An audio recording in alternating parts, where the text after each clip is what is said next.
কিভাবে সম্ভব ভাই? মানে এতটা জ্ঞানী মানুষ, এতটা জনপ্রিয়তা যার, সে কিভাবে একটা দলের দালালি করতে গিয়ে নিজের ব্যক্তিত্ব ভুলে যায়, নিজের আদর্শ ভুলে যায়, নিজের ইসলামিক শিক্ষা ভুলে যায়? সম্ভব কিভাবে হয় এগুলা? আশ্চর্য হই ভাই, মানে এমন একটি দেশে বসবাস করি, এতটা নিকৃষ্ট দেশে বসবাস করি।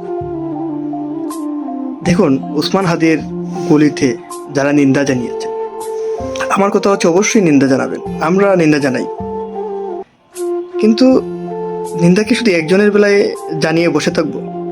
5 আগস্টের পরে আপনারা দেখেছেন যে প্রচুর মানুষকে গুলি করে হত্যা করা হয়েছে, বাসায় গুলি করে হত্যা হয়েছে, রাস্তা দিয়ে হেঁটে গেছে গুলি করে মেরে ফেলে গেছে, ব্যবসায়ীদেরকে নির্মমভাবে গুলি করে হত্যা করা হয়েছে, লুটপাট, বাণিজ্য, দুর্নীতি, এসব তো হচ্ছেই। এসব বাদ, কিছুদিন আগে আপনারা নিউজেও তো দেখছেন যে যমুনা টিভি একটি নিউজ করছে, চ্যানেল 24 একটি নিউজ করছে যে 3,000 মানুষকে নির্মমভাবে হত্যা করা হয়েছে।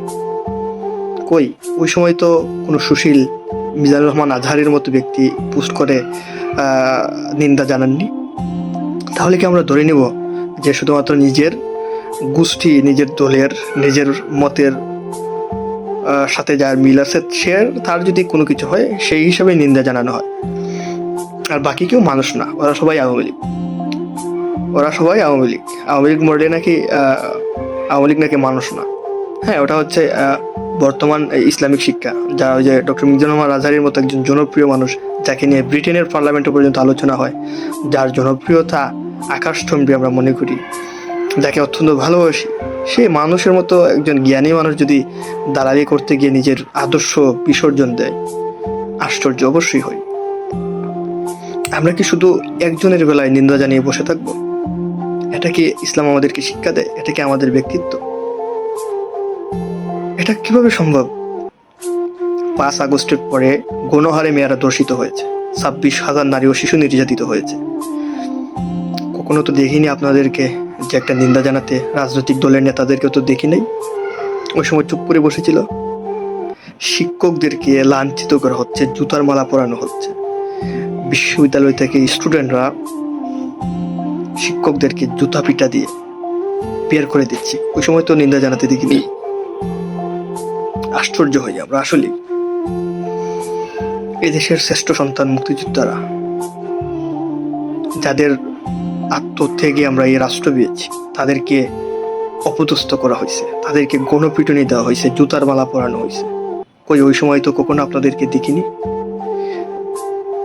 মা এবং মেয়েকে একসাথে গণধর্ষণ করা হয়েছে, ওই সময় তো আপনাদেরকে দেখি নাই প্রতিবাদ জানাতে।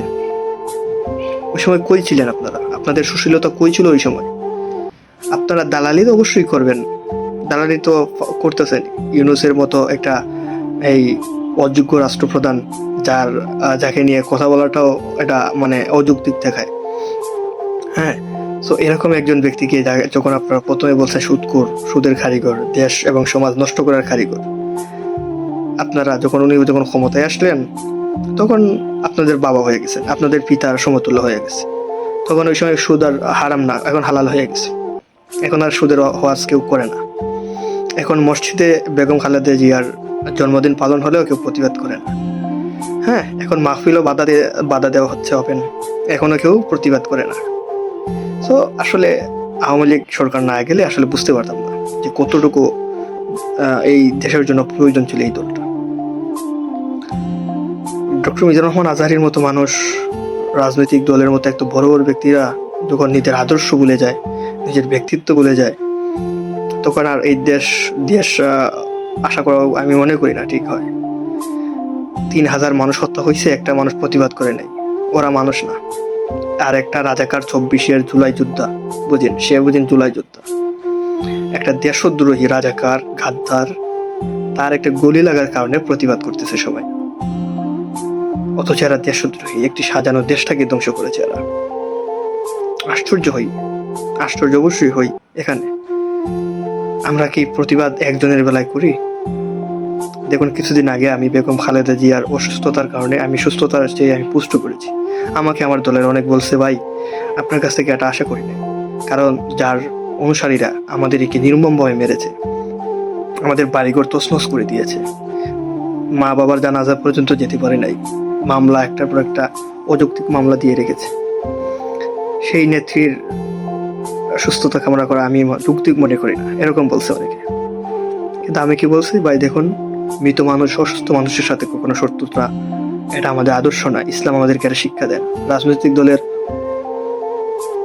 দল কিন্তু মেইন বড় কিছু বিষয় নয়। আমাদের ধর্ম, আমাদের ইসলাম, আমাদের আদর্শ, ব্যক্তি আদর্শটাকে স্মরণ করতে হবে, মনে রাখতে হবে। দেখুন, আমাদের দেশরত্ন জননেত্রী শেখ হাসিনা পর্যন্ত বেগম খালেদা জিয়ার সুস্থতা চেয়ে তিনিও দোয়া করেছেন। এটাই রাজনৈতিক সৌন্দর্য, এটাই আদর্শ। তিনি হত্যার বিচারও চেয়েছেন। আমরাও এখনো ছাত্র হত্যার বিচার চাই, যে স্টুডেন্টদেরকে নিরীহভাবে হত্যা করেছে এই 26-এ একটি মেটিকুলাসলি ডিজাইনে, অবশ্যই আমরা বিচার চাই। কিন্তু এত আওয়ামী লীগ নেতাদেরকে নির্মমভাবে হত্যা করা হয়েছে, কখনো কেউ একটা প্রতিবাদ জানায়নি। এত মানুষদেরকে নির্মমভাবে মারা হচ্ছে, লুটপাট হচ্ছে, দেশে হত্যাকাণ্ড বেড়ে যাচ্ছে, দেশ বিক্রি হচ্ছে, কেউ প্রতিবাদ করে না। আফসোস ভাই। ধন্যবাদ, ভালো থাকেন সবাইকে। আসলে হক কথা বাংলাদেশে বলা উচিত নয়, এটা আগেও কিছু বলবো না। ধন্যবাদ।